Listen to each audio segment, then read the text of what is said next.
Welcome back to another episode of the Inside Feed NBA podcast brought to you by Inside Feed. And welcome again to my great mate Lee, who no doubt, like myself, is enjoying playoff basketball at the moment. Couldn't be a better time to be an NBA fan. Probably one of the weirdest post seasons I've seen, but always a pleasure to be here on Monday night discussing all things basketball. Yeah, we're recording this episode at 8 p.m. Monday night. Lee, are you a tennis fan at all? Yeah, it can be. You are. Well, let me just put it out there. Let's get onto this because Wimbledon's just started, like literally right now, and we're going to go watch history in the making with Novak tying Roger Federer and Rafa, I'm sure, for 20 Grand Slams. So put your money on Novak, just the GOAT. But anyway, people might have a crack at me about that. But we're not in for tennis. We're in for basketball. And also, if you're watching this potentially on YouTube, we're hoping that this becomes the first episode out on YouTube that you can actually watch visually, but don't hold me to that. We're just hoping that it is the case, and we'll see what happens. But let's jump into it. And I want to start with the Western Conference. The Phoenix Suns against the LA Clippers. They play again tomorrow, Game 5. The Suns are up 3-1. What have you made of the series so far?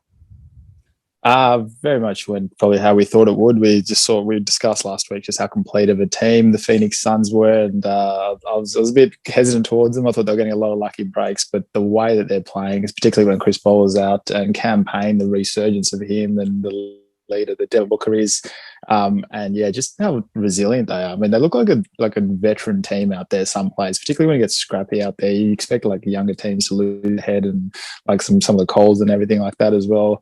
I'm really just starting to feel sorry for Paul George. I mean, what a championship would have done for his career this year if he won. I mean, all the pandemic P jokes, and because we've been hesitant as to whether he plays like a top 10 player every other night during the regular season. Sometimes he just looks like a glorified role player. But imagine championship, throw in a finals MVP, certified Hall of Fame if that happened.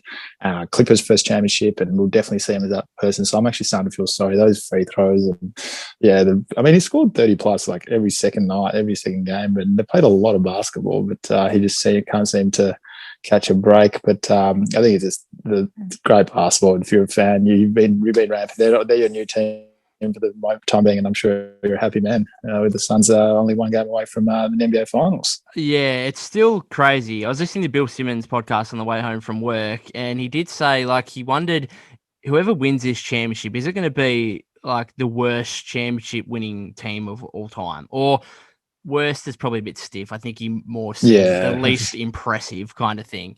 But I actually haven't been too impressed with Phoenix, to be honest, because I just think if Kawhi was out there and fit and healthy and playing to we know the level that Kawhi Leonard can play, I think the Clippers are up 3-1 at a minimum.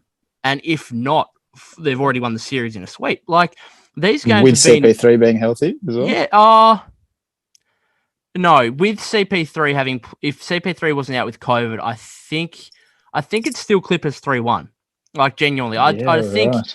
I think this has been a really tight series, and it should be 2-2. It should be Paul George, Clippers are up game 2. Paul George inexplicably misses 2 free throws with 10 seconds remaining.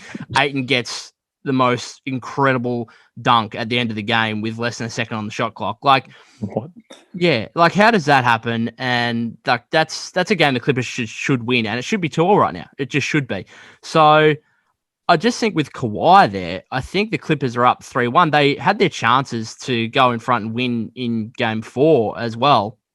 And obviously they won Game 3 fairly comfortably. Game 1, I think the Suns only won by 6 points. So this has been a pretty close series. It's just the Suns have got the better of them just in the clutch kind of thing. And they're up 3-1. They go back home. I mean, they've got, if it has to go to 7 games, they've got 2 of the next 3 at home. So I think they just win. But I don't know. Kawhi being out, I think, has just changed this whole series, as injuries have changed most of these playoff series, to be honest. But Doc, do you agree with that, or do you think that even if Kawhi was there, that this would be a similar outing?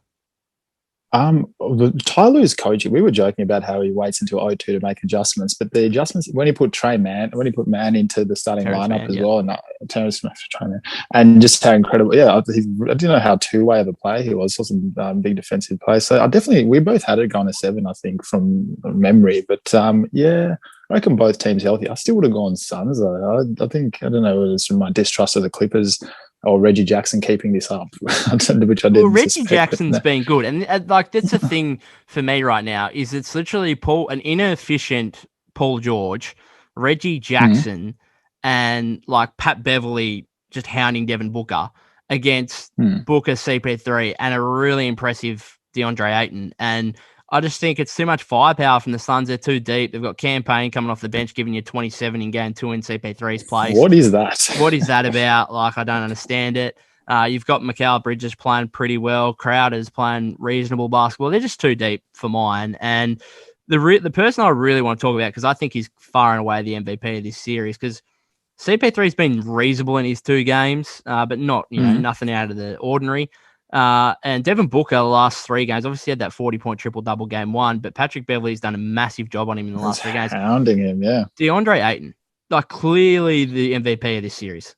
And I think you and I spoke about it on like early preseason predictions, how we thought that if this Phoenix team was to go anywhere, DeAndre Ayton had to take that next step and become a top 10, maybe top 5 center in the league. And I feel like he kind of was reasonable in the regular season, but didn't do a whole lot necessarily. But this playoffs, he's just gone to another level. His numbers in this series are absolutely incredible. He's gone game 1, 20 points, 9 rebounds, and 24 and 14, 18 and 9, and then 19 and 22 rebounds with 4 blocks. Like, absolutely incredible. He is just a rising star, and I think maturity. I remember watching him at the first series against the Lakers, and he was going right at Anthony Davis. Anthony Davis, NBA champion, multiple-time All-NBA, guaranteed Hall of Fame, and DeAndre won that first couple of matchups, and then obviously Davis got injured. But yeah, just how quickly he's matured in these playoffs, getting better. Just the confidence, even that game win was quite extraordinary. But I did not know that was in him, and I don't know. I'm gonna have to have. Where would you reckon he sits in rankings now for the NBA centers? I mean, his skill set. I mean, it's Jokic. It's recency. Yeah. It's Jokic. It's Embiid.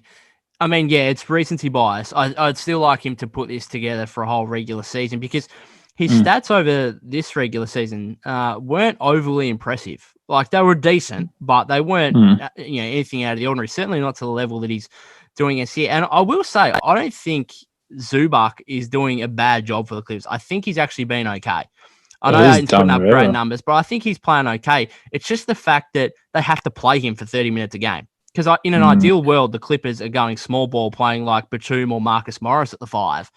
But Ayton... They did against Utah, yeah. Yeah, what they did against Utah and completely nullified Rudy Gobert. But Ayton's just too good. If they go small, he's too big on the boards. He's too much of a presence inside. He's great in the pick and roll game.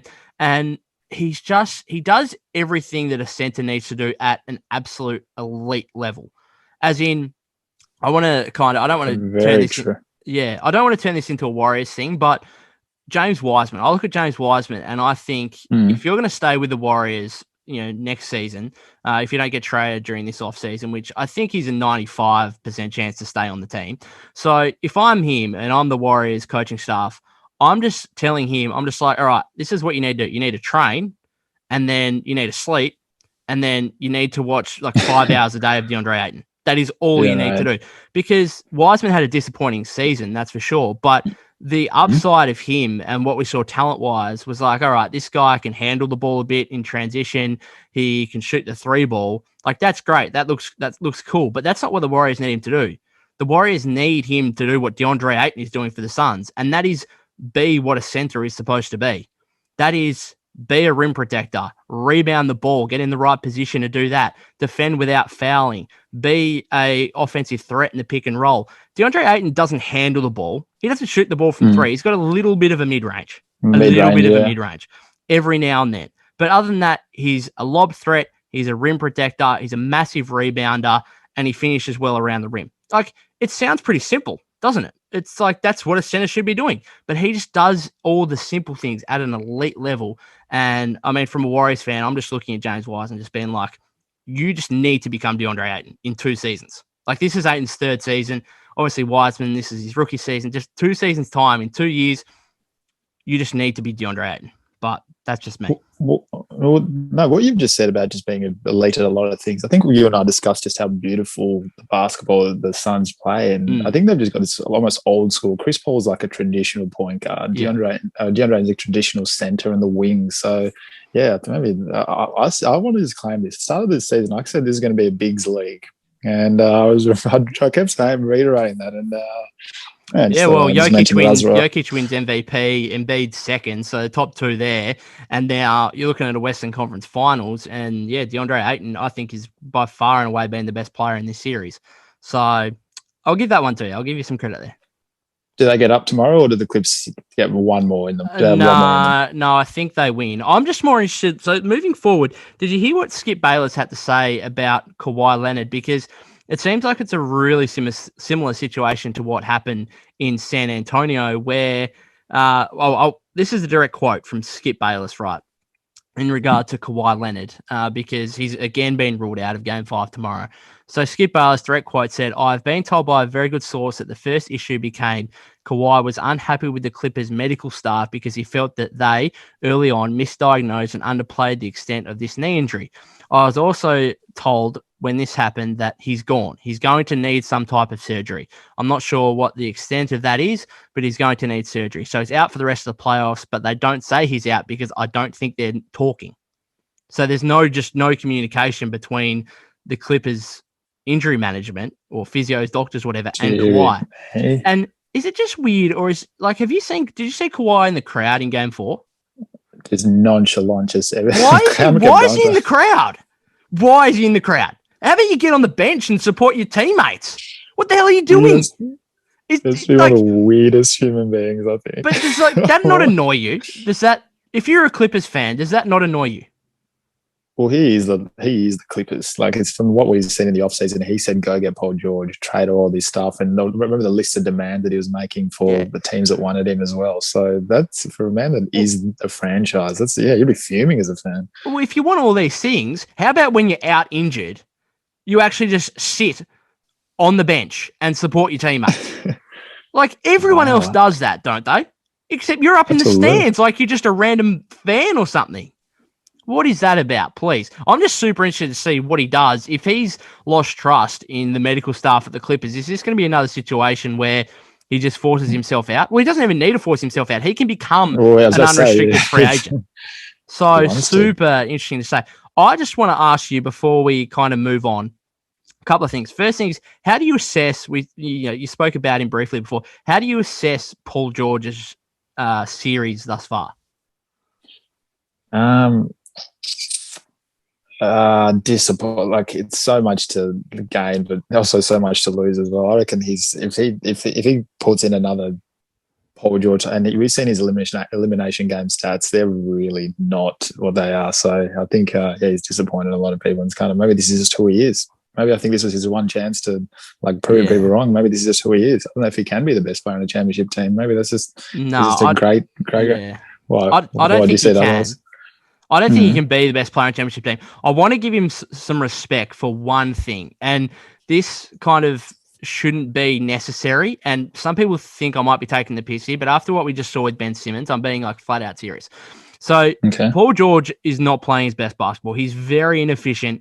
He's missing a ton of threes. But what I want to give him credit for is he's not backing down from the situation. He's taking 1,000 shots because who else is going to take him? He might be missing all of them, but at least he takes 1,000 3-pointers and he misses most of them. But you know what? The 1,001st comes around. And he's just looks around, fuck it. No one else is going to take him. I'm just going to keep shooting, and he keeps missing. But I will, after what we saw with Ben Simmons, I will give credit to him. And it'll sound like I'm taking the piss, but I'm actually being dead serious. I give credit and respect Paul George for the fact that he's looking around thinking, shit, no Kawhi Leonard. All right, I'm just going to have to be the man here. I'm just going to have to be the man. And the ball's not going in the hoop much for him, but at least he's not down on confidence. He just keeps firing away. And you know what happens is if your star player loses confidence and stops shooting the ball, that filters down to the rest of the team. And they just look at their star player and think, shit, if he's not going too well and not feeling great, what hope have we got kind of thing. At least he keeps firing away. And he keeps missing, but so be it. I actually kind of respect him for that. No, there's merit in that as well. I mean, we saw what just the body language of Ben Simmons. We praised Giannis yesterday. I mean, for how the Brooklyn fan base was treating him as well, but he's still stepping up, and in fact, his free throw shooting's gotten better because of it. So, no, I think there's merit. I kind of will say though, the 2 missed free throws with 10 seconds to go, like that's not good, is it? That's real. It's going to be. That's disgusting. The worst thing about this, though, is he gave himself if someone else would call him playoff P or something like that, maybe it wouldn't be as bad. But when he says I am playoff P, it's going to be a long time before he shakes that off. I think. Moving forward. Just another thing as well. I want to give props to the stuff that Patrick Beverley is doing to Devin Booker at the moment. So Booker, amazing game 1, 40-point triple-double, as we've spoken about. The last 3 games, Devin Booker's gone 5 of 16 from the floor, 5 of 21 from the floor, and 8 of 22 from the floor. And Patrick Beverley's just come in and just hounded him play after play after play. It has been incredible defense, I will say. And I think Patrick Beverley gets some, I don't know, some bad thoughts. Hate? No, it's hate. Okay, all right. Hate. Yeah, hate. We'll use that.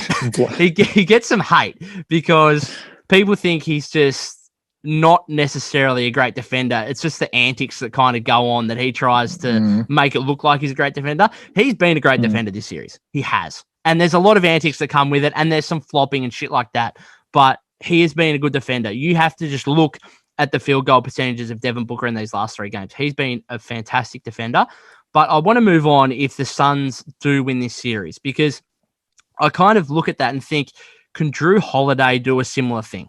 Because if it's Milwaukee and Phoenix, I think it's going to be a really tight series. And I kind of look at Drew Holiday and think you're a pretty good, well, in fact, a very, very good perimeter defender. Can you do the same thing to Devin Booker that Patrick Beverley is doing? And my one question mark is that Patrick Beverley, Ty Lue goes to Patrick Beverley and says, you have one job. You have one job, that is stop Devin Booker. You do not need you're a point guard technically, but you don't need to handle the ball. Please don't handle the ball. Please don't handle the ball. Shoot a 3 once every 30 possessions.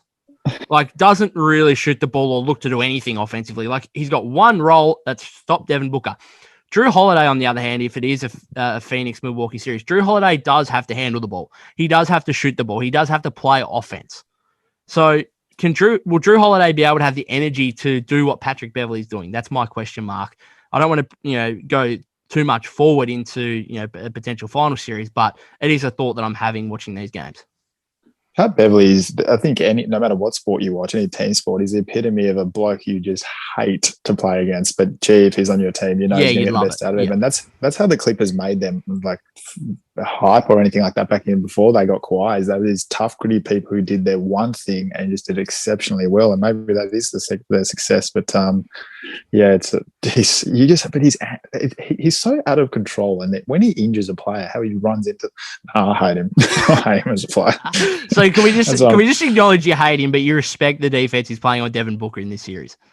It's actually deep. He's actually stopping him because my point maybe got skewed. I wasn't really not sure if I presented it correctly, but like how defense of toughness is almost overrated, but he's actually working. So I looked at the Brooklyn series. I looked at the Milwaukee series. Trae Young torched like top defensive players. Yeah. And his defense is actually working. So maybe that's where my respect for him comes. But yeah. Also quickly, because we talked about before how whoever wins this championship will be like the least impressive champion almost in NBA history. So that game 4, did you watch that? Like that was the most incredible game. No. It was, so the final score was 84-80, which that's a game from 1980s type of game. 1950s when basketball was first invented. Like, what the hell was that? Fourth quarter was 15-14, and most of those points came through free throws at the end when the foul game was going on. Like, I watched that game. No one could make a bucket. Like, it was incredible.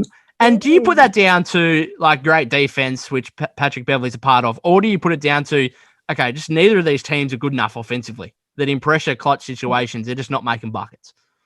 Well, everyone knows that the playoffs have almost a rumor that they're just a bit like refs don't blow as many like calls and it's just a bit tough and gritty. But just look at the play-by-play. It's just missed jump shot rebound, missed jump shot back and forth, foul call. I think the Clippers had, I genuinely think, I might be slightly wrong on the number, but I want to say it was about 12. So the Clippers had 12 chances to go ahead in the game where they were down by 1 or 2 points and they had a chance to go ahead and they missed them all. They flat out missed them all.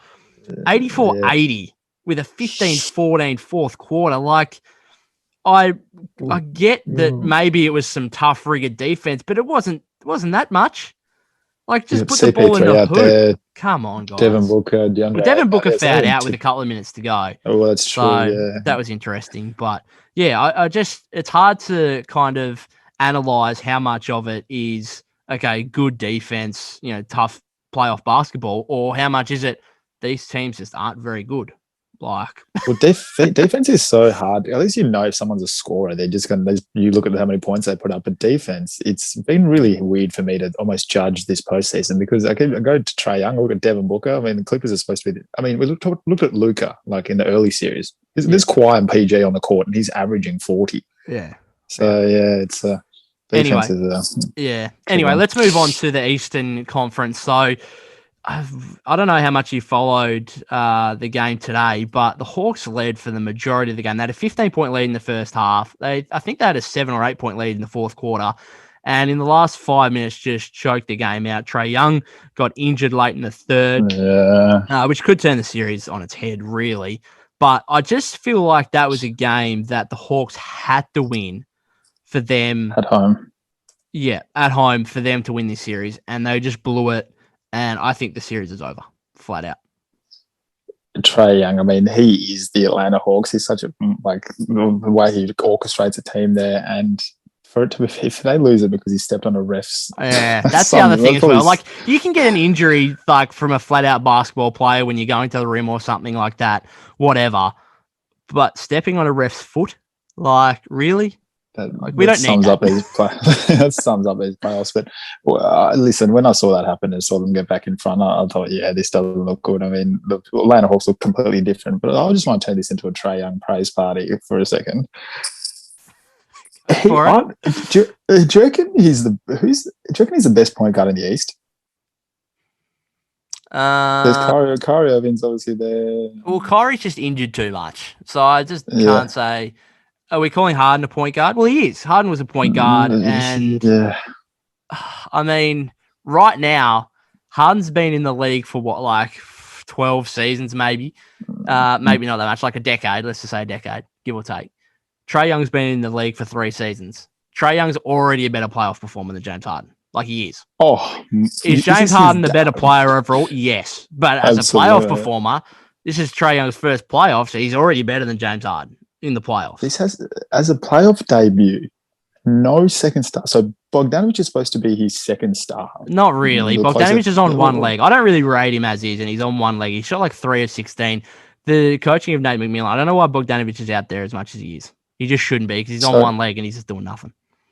Scored 4 points first game, 8 points. Game 2, 8 points today. And Trae Young is still keeping this in. And I'll go back to the point when you and I discussed, can he be the best player on a championship team? And I think the thing, maybe to entertain this thought for me, I think, so obviously there are people who can pass. Russell Westbrook, we know he gets 11, 12 assists, but are they really assists? There's certain type of passes. I put Harden, I put in that CP3, LeBron, Luka, and maybe even Trae Young at times, in the way of controlling pace. If you can control the pace of an entire game, I think that's how you can be the best player on an NBA team. And there are some passages of play when he's really feeling himself doing the shimmies and the off the backboard things, and he's just controlling the entire pace of the game. And then if he can really hone in on that skill, I think that's where I think he can actually be the best player on a championship team, because he can control so much of the game and get so many of his teammates involved. I'm so infatuated with Trae Young and who he is. I think we can call recency bias, but he's solidified himself as a top 5 NBA point guard. Easily, I think. I'll give you that top 5. Yeah. If we go pure point guard, I'm so infatuated with him, and the Bucks continue to frustrate me. And even if they're probably going to win the championship, but they frustrate me. So, and I'm going to double down. Fire Budenholzer if they win the championship. I talk about their breaks. When was the last coach who won the championship who then got fired in the off season? Has that ever happened? I remember Dwayne Casey won Coach of the Year against Toronto, then got fired that year as well. So play on to that. But the Bucks continue. I cannot believe for a team that size, you should be beating up on the Atlanta Hawks. But how many jump shots they're taking, and the coaching, and how hard it is for them to get a clutch bucket down the stretch. They're trying to get to a pick and roll as quickly as possible. Try to get Giannis to dive towards the rim. And then you have to kind of rely on Chris Middleton every second game to have these crazy shootouts and stuff. And I just look at all the breaks it took them, a game 7 and an OT, just to beat the injured Brooklyn Nets team. Yeah. And they should be beating up. And Drew Holiday is probably the best on-ball defender in the league for point guards anyway. I've seen him switch onto 1, 2s, and 3s. Trae Young's averaging like 35, 30 and 10 every night. I just want to say, I don't think it's necessarily Drew Holiday's fault. And here's why. If you look at the way they're playing, when Brook Lopez is on the floor, Brook Lopez just sits in the paint. And so basically what happens is Trae Young's obviously ball handling, Collins or Capella come up and set a screen. Trae Young goes around that screen, and Drew Holiday is obviously out of the play. And Brook Lopez, who probably, given Trae Young's a great three-point shooter, probably should be stepping out and trying to contest the shot. Brook Lopez has got no interest in doing that. He just sits back and tries to stay as close to the paint as he can, because he knows he's only there, defensively as a rim protector. And Trae Young's got an open 3 or can do what he wants. It's just, I don't think it's all Drew Holiday's fault. He could probably do more, yes, but I just think the way that Budenholzer is setting up the defense against him as a team, from a team perspective, isn't great. So I don't want to give too much hate to Drew Holiday, because I think he's doing a reasonable. I'm probably more worried about what Drew Holiday, now he was massive game 2, but I'm probably more worried about what he's doing offensively. He was he had 12 assists today, but he had 4 points or something, didn't he? Single figures. And he was obviously disappointing for the majority of game 7 against the Nets. So I'm probably more worried about what he's doing offensively. But in saying that, I go back to it. If they do play Phoenix, can he hound Devin Booker like Pat Beverley's doing? I don't know. I don't think he's going to. Yeah, it's a tough one. But I don't know. Is there any way back for Atlanta here? I think Trae Young continues to play, but he's obviously going to be a bit hobbled with that ankle injury. Is there any way that they can come back here? I can only, I've obviously never been in an NBA locker room or anything like that, but to see your star hurting and not being able to, and people like John Collins, he almost makes John Collins. John Collins relies purely on his shots and everything like that, and everything of that nature. So you'd want to see Trae Young. I just think you have to pat yourself on the back, and you just know you've had an incredible run, and just wait till they start building around him, and team that he actually run with. Capella, I think, has had a very impressive run. But yeah, I think it's funny though how this is literally a 7v6 contest, where I know we talk about playoff basketball all the time. The amount of players that get used obviously reduce as we get into deeper, more important games and minutes. But this is literally the starters, and then for Milwaukee, Connaughton's playing a little bit, and Bobby Portis, who was literally invisible in the Brooklyn series, he didn't play, has now come on and been pretty good. But there's those two coming off the bench from Milwaukee, and then the Hawks literally have Gallinari and everyone else that comes. Solomon Hill, what's he doing? Lou Williams played 18 minutes today, was 1 of 3 from the floor. If Lou Williams isn't shooting the ball and scoring, what the hell is he good for? He's useless. He's flat out useless if he's not scoring the basketball. 1 of 3 in 18 minutes. At least put the ball up. I think you and I are the only ones who talk about Lou Will today in the entire world. People like him are out there just living on reputation alone, and they end up having 20-year careers. Someone like Jordan Clarkson, I reckon. Someone like Lou Williams is a 3-man, 3-time 6-man of the year. He's a good player. Can you just, the only thing you're good at though is putting the ball in the hoop. That is literally, which is fine, which is absolutely fine. But you've got to do that, and he's not even attempting to put the ball in the hoop very much. 1 of 3 in 18 minutes, please. But anyway, someone like that can heat up real quick. You got to be careful of him. I also want to say quickly, but before the series, I did say that I didn't think there was a matchup for Chris Middleton, and he was horrendous in game 1, horrendous in game 2. But today, last quarter, that fourth quarter, basically won them the game. 38 points, 6 threes, 11 rebounds, and 7 assists to go along with that. And Chris Middleton's a weird player. He's like Paul George, but maybe not as good. as he just goes through streaks where he's amazing, and then he goes through streaks where he can't hit the side of a barn door. And I don't know, and I don't think there's anyone like defending him. Like there is, but there's no one that is really troubling him in any way, like Pat Bev is for Booker or anything. And it doesn't matter if anyone's guarding him. He's just like, I feel like if I went and watched Chris Middleton in an open gym with no crowd, by himself, with no one around, and said, okay, shoot 100 threes for me, he could make like 90 of them. And then the next day, we could come back and do the same thing, and he'd make like 25. Like, I feel like that's the kind of player he is. And there's no one that's really guarding him well in this series. It's just, and it sounds stupid, but it's either make or miss. And Chris Middleton one night will make him, and then the other night he'll miss him. Like, anyway. He was unconscious today. It was 38 points and 2014. He was very good. Very good. But anyway, how many games? Are you saying? Are you changing? Sorry, your prediction was 4-3 Atlanta. Has that changed now? Let me see how bad Trae Young's injury is. Let me see how bad that his injury is. Because that's sitting on the fence. That is sitting on the because it was my original predictions, but not that Atlanta would beat them. It was Milwaukee would lose. Okay, yeah. They would lose that series out of their own inability to have just be a smart team.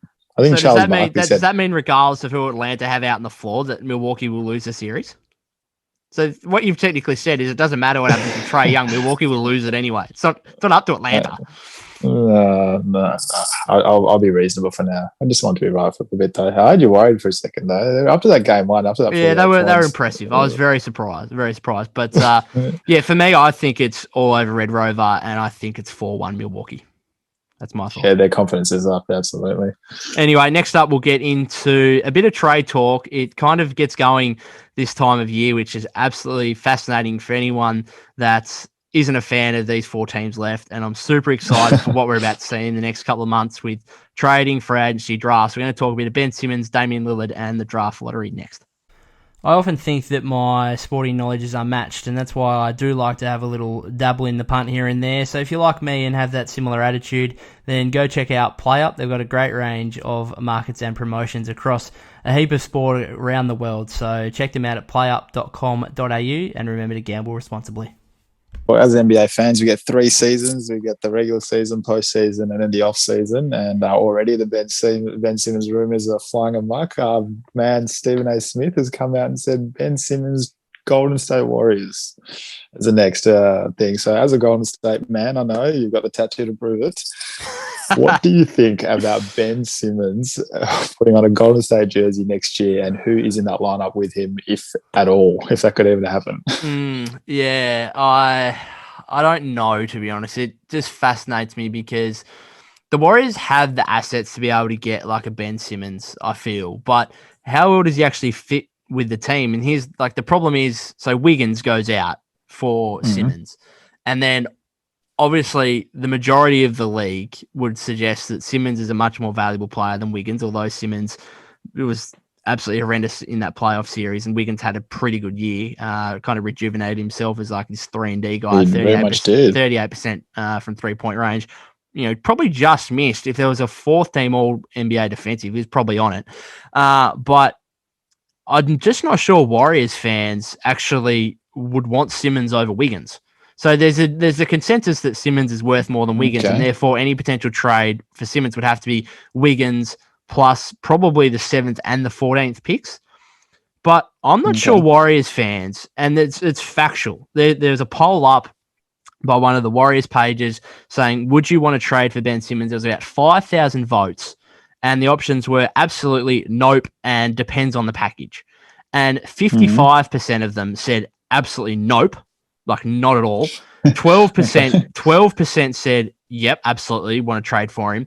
And the remaining 33% said depends on the package. Now, everyone's got a value in the NBA. So what did you vote? What did you vote? I think I voted depends on the package. Because my question mark is, I think what you've got it's got to be involved in what else is around the outskirts of the trade in terms of, if Wiggins goes and Simmons comes in, Simmons is not a small forward. He's not replacing Wiggins. So my question is, who are you getting as your starting small forward. Now, do you look at Kelly Oubre and say, all right, we want to re-sign you because now we've got this starting position available at small forward? I don't know. But if you have Ben Simmons and Draymond Green on the same team, they cannot possibly play next to another center. They can't. So it would be revolutionary because the Warriors would literally, if they got Ben Simmons and had him and Draymond Green next to each other, they would be saying that we are flat out not having a center for this whole season. We are. Our center's Draymond Green. Like, that's our center. That's what you're saying. Because you can't put those two players against Kevon Looney, next to Kevon Looney, who doesn't shoot, next to James Wiseman, who maybe one day might become a reasonable three-point shooter, but not at this stage. You can't do it. So you basically, if you traded for Ben Simmons and didn't trade Draymond Green, which I'd much prefer still having Draymond Green over Ben Simmons, just because I know he's a playoff performer. You literally, you can't have another center next to them. So basically you're saying it's going to be Steph Clay when he's back fit and healthy, someone at small forward, Simmons at power forward, and Draymond. That is basically, and if they all play 30, if Draymond and Ben Simmons play 32 minutes a night, then you split their minutes and it works out that they have to play 16 minutes together, which is still a fair proportion of the game, of those two basically being two players that don't shoot the ball. And Draymond Green, who shoots the ball occasionally, doesn't shoot it well. And Ben Simmons, who can't hit a free throw at this stage. So, you know what it would be, though? It would be super fascinating at the very least. I don't know if it would be successful. Who knows? But if you came out and saw a team next year that just came out and said, yeah, we're not going to play center this year. We're going to have 6'6" Draymond Green as our starting center. We're just going to Houston Rockets style. But they still had Capella, didn't they, really? I mean, they traded Capella to Atlanta, but that was kind of for the second half of the season. This would be a team that just says, we're having Draymond Green 6'6" at center, 6'10" Ben Simmons at power forward. Like, that's our team. And I just think it would be super fascinating and entertaining just to see what it would be like, at the very least. Whether it'd be good or not, I don't know. And it would all determine for me on whether or not they can get an elite three-point shooter and they can also play defense at small forward. And if you're re-signing Kelly Oubre Jr., I don't think he's a good enough three-point shooter to make that happen. So it needs to be someone else. I don't know what it is, but I just don't think it works. I don't think it works because Simmons might have more value than Wiggins, but I think Wiggins is more valuable to this Warriors team, just in terms of fit. But we're going to have to do a podcast episode every week on Ben Simmons' trade value, because I think that's where I've struggled, is it trying to determine what is a package for him. What if he is just Draymond Green? Just a forward that can play guard, handle the ball, defend. Or can he, Draymond Green's a very good player, though, and Draymond Green can, hit some free throws. He's not a great free throw shooter, but he's 70%, let's say. I'm not sure what he shot this season, but let's say he's 65%, which is passable. 32%, better than 32%. Yeah, like you're not going out of your way to foul Draymond Green. Like, it's not hacker Draymond. He's not great, but he's not that bad kind of thing.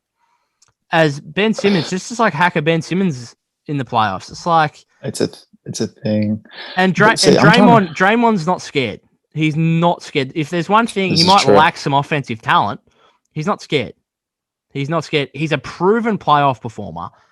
So to even mention Ben Simmons next to Draymond Green to put them in the same sentence, I think is a bit disrespectful to a guy who's been a clear playoff performer and has won 3 NBA championships. I think it's a bit disrespectful.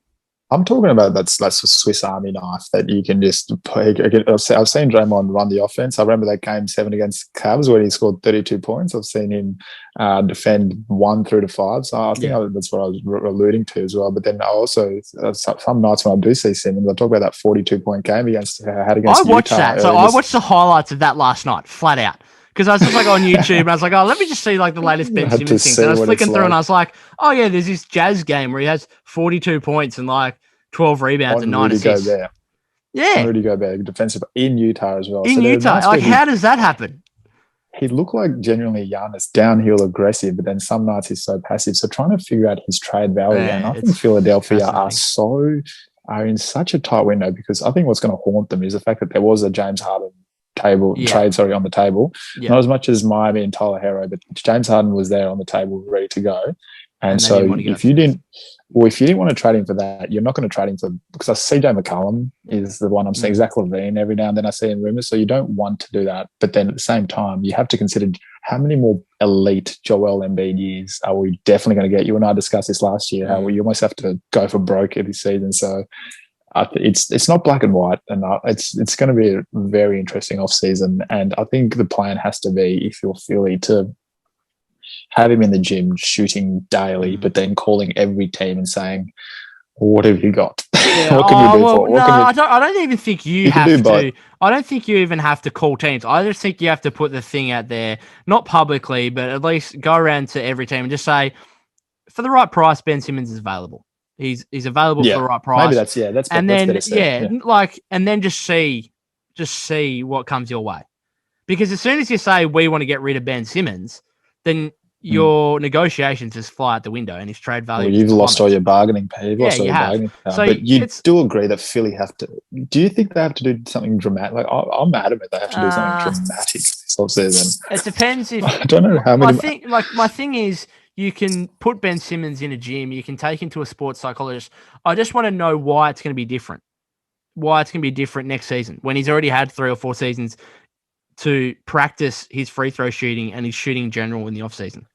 And you and I always speak about it. Elite defender, elite playmaker, elite passer. Well, that's part of playmaking, but whatever. Should be elite at going to the rim. What does he work on in the offseason? What does he work on? And it's all a mental thing for him. And I just wonder why it's going to be any different this time around. Because we've been asking for it for a few seasons now. Why is it going to be any different that all of a sudden he's going to come out next season, all of a sudden he's going to be a 75% free throw shooter, and he's actually going to start taking jump shots? Why is it going to be any different? Yeah. Because it's not just that it's mechanics or anything; it's the refusal. It's going to take longer than a few months mental. In an off season with a coach. It's a coach and a. It's mental. Well, see, the flip side, the other one is Damian Lillard. I mean, obviously, the Portland Trail Blazers bounced to get out of the playoffs, and the new coach, and then the backlash. Yeah, the backlash that he's been getting for the new coach, Damian Lillard, somehow has been copying. So, if you're Damian Lillard, how do you navigate this offseason? Do you demand a trade? What's your plan if you're Damian Lillard? He just seems like a really loyal person, and he's going to go down as one of, if not the best trailblazer in history. Absolutely. Yeah, so he seems like a loyal guy. I don't know. It's a tough one. I kind of feel like he wants to seek a trade and request a trade without directly saying he wants to request a trade, if that makes sense. Exactly. He's coming out, the reports are, I'm blaming, I've got a lot of hate from the fans last few days in regard to the, Chauncey Billups hiring, which is a kind of a weird situation where, fans aren't happy that Chauncey Billups was hired because he had this sexual assault thing from the 90s. And for some reason, it's, Damian Lillard's fault. That sums up NBA. I don't really understand. But it's a weird one because Damian Lillard was so super keen on Jason Kidd and was like, Jason Kidd's my man. I want him to be our next coach. And Jason Kidd's just well, I might be your man, but you're not my man. Luke is my man. I'm going to the Mavericks. And that's the thing, coaching circles in the last week as well. So we have Chauncey Billups now at Portland. We have who did I just say? Jason Kidd at the Dallas Mavericks. At Dallas. And then who was Rick Carlisle at Indiana. Now, that was a weird one where no one got interviewed. Flat out, no one got interviewed for the Indiana job. It was just Rick Carlisle's available. He's been a successful coach at the Mavericks, won a championship. Let's just hire him. So whatever. But Damian Lillard, he's going to be the biggest story of this offseason because something's brewing. Something is brewing, and he's such a good player. He's an elite level player that wherever he goes to, he could just shift the league so much, especially in a league that right now looks like it's wide open because we've got Phoenix and Milwaukee and Atlanta new contenders. Yeah, and in the conference finals. And I think everyone looks at them and just thinks, we're not that far off them. I kind of look at when the Warriors didn't make the playoffs, I wasn't really too disappointed because I was just they're not going to go too far. They're now in the lottery. They get a lottery pick, whatever. Now I look at the last 4 and I just think, are Atlanta better than us? Are they really better? Could we have somehow navigated away to the Western Conference Finals? I know we're not in the same conference as Atlanta, but I still look at it. I look at Phoenix still. I'm just Devin Booker, Chris Paul, like, is that better than like Steph and Draymond and Wiggins? Like, it probably is, but it's not that different, is it? But Like, maybe the gap isn't that bad. Yeah, like it's not wild. So wherever Damian Lillard goes, if he goes to a team that's already pretty good, then that just swings the balance hugely. And you get another super team like, the Nets or something. I'm just fascinated. Who do you think is a good fit for him? Damian Lillard. In a perfect world, Simmons for Lillard. Yeah, so it obviously okay. Yeah, no, that's fair. I think that's the easy one to put up because Simmons probably needs to move to another team, and Lillard's obviously requesting a trade. And Lillard and an Embiid would be absolutely fantastic. It would clearly have to be Simmons plus Tyrese Maxey plus Matisse Thybulle plus Shake Milton plus 5 first round. Well, not 5, but a couple first round picks. Like you'd have to absolutely load up, kind of thing. The interesting thing for me with Lillard is he's still got 4 years remaining on his contract, I think. That's right. The problem is you can't just wait it out until free agency because it's 4 seasons away. And what happens is you get a situation where anyone that wants to trade for Lillard is just like gutting their roster. And so Lillard wants to move to a team that's a better chance of winning. But in order to get him to that team needs to give up a heap of assets to do so. So it's a really tough situation to try and navigate. I just love like Lakers fans. Lakers like, oh yeah, Dame's coming to the Lakers. Yeah. AD, LeBron, Dame, like all this shit. And I'm just like, he's contracted for 4 seasons. What are you giving up? And big money as well. So okay, so they can probably, because Schroeder's on like 20 mil and like he's a free agent, so they can get rid of him. And Kuz is on like 10 to 15, and Harrell's there. Like they can make the money work. Who are you giving up? It's like, Kuzma and Kentavious Caldwell-Pope and like Taylor Horton-Tucker and those first round picks we don't have because we gave them up for AD. Like you don't have anything to give. I just love like these Laker fans that think, yeah, we're going to get Dame.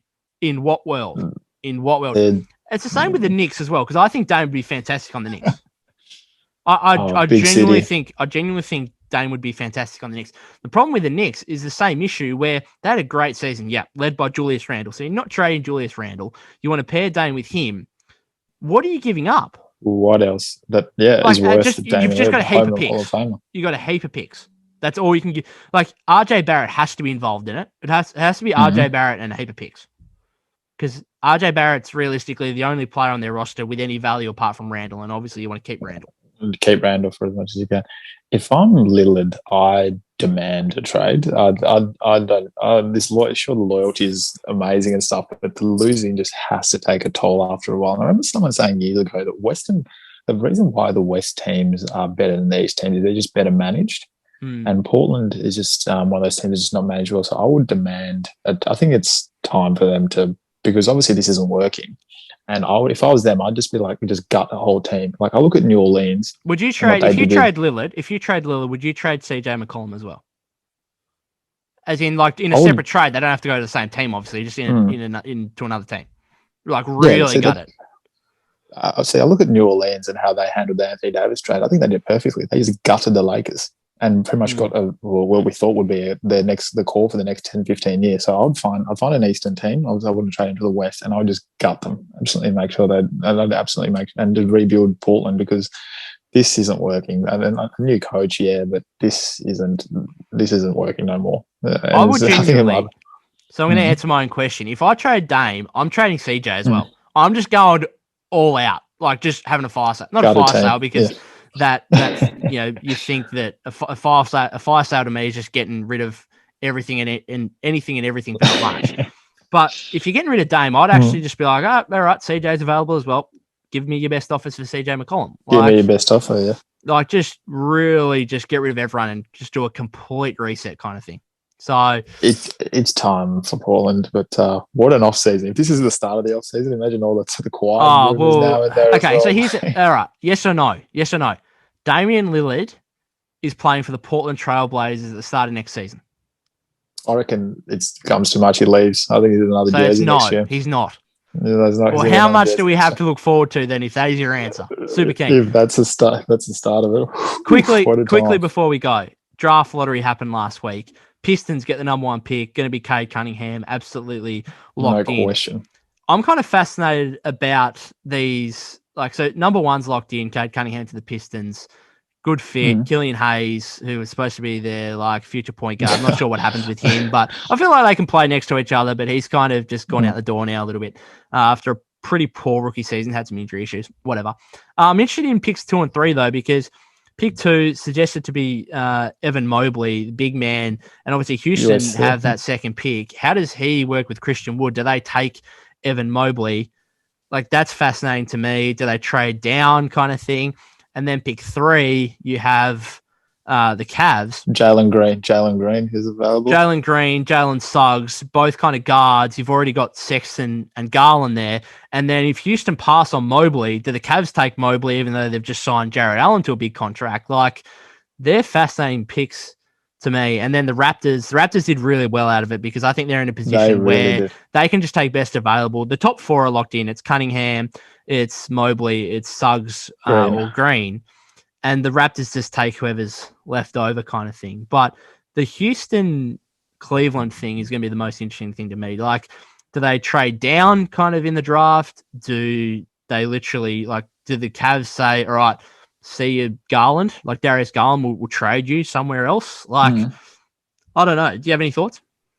I just think teams like this just take the best available. And obviously they don't care because they got Garland, who's a small, dominant guard, and they also got Sexton, who's a small ball dominant guard as well. So obviously they don't really care. I just take the best available. I think I'm infatuated with this class. Jalen Green, I think, has an incredible Bradley Beal type game and style. I'm very excited for him. And Cade Cunningham, that's what you want. I don't know how much that's what you want in a number 1 pick. I think Detroit Pistons, thank God they've got some life breathed into them because that is true. I don't know if it was rigged for them or not, but they were the team that needed a little bit of talent injected into that team. Really, at the end of the day. Just something because they've got some young talent. I like Sadiq Bey. He was pretty good this season. Jeremy Grant's still there. Killian Hayes, disappointing, but whatever. So it's really good for them to get Cunningham. I think the top 6 is kind of locked in with the 4 that we spoke about, and then Jonathan Kuminga and Scotty Barnes as well. I think that top 6 is locked in. Then I think the draft, unless those, the Houston Cavs picks are kind of traded, then I think the draft kind of starts at 7 because the Warriors have pick 7 at the moment. If they keep that pick and it's not traded, no idea who they're going for. Like, do they take an upside guy? Like, do they take Keon Johnson, who just like broke the record for the vertical jump? Or do they take like Davion Mitchell, who is supposed to be like Donovan Mitchell? I love his nickname. I kind of want to get him just for his nickname. His nickname's Off Night. Off Night, I saw Off Night, which is just, it's literally like anyone who comes up against me is going to have an off night. Like, that's my nickname. I absolutely love that.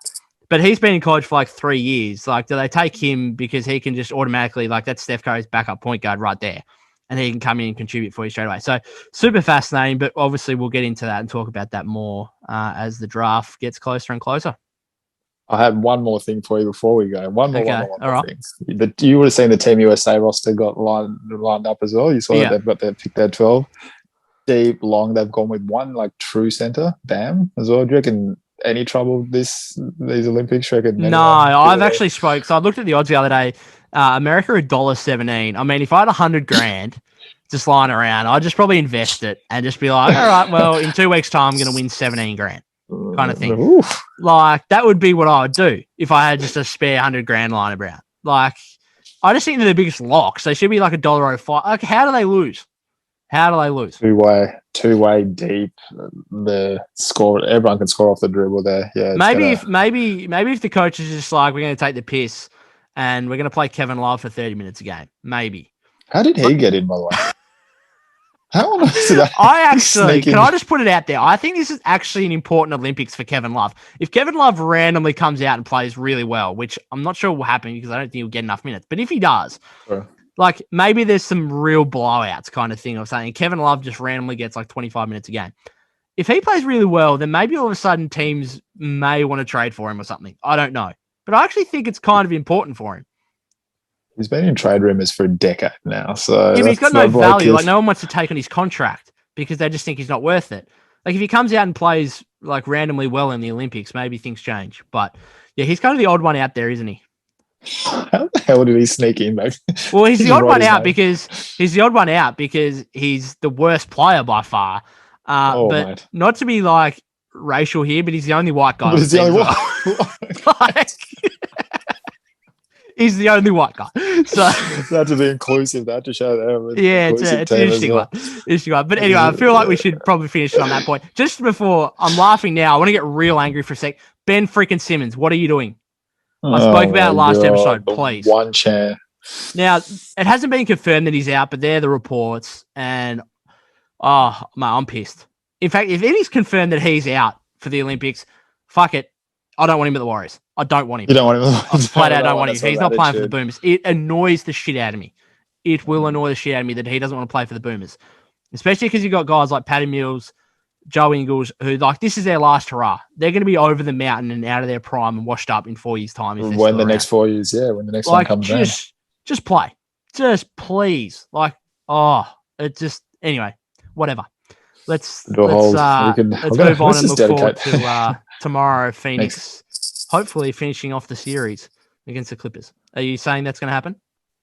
Yes, tomorrow is Chris Paul's time. So, all right, let's wait and see. Too easy, mate. All right. Thanks very much for listening and potentially watching, guys, if we do get this up on YouTube. As I said, we'll just wait and see what happens there. Other than that, remember to check out insidefeed.com.au for all your latest sporting news and opinion. Cheers, guys.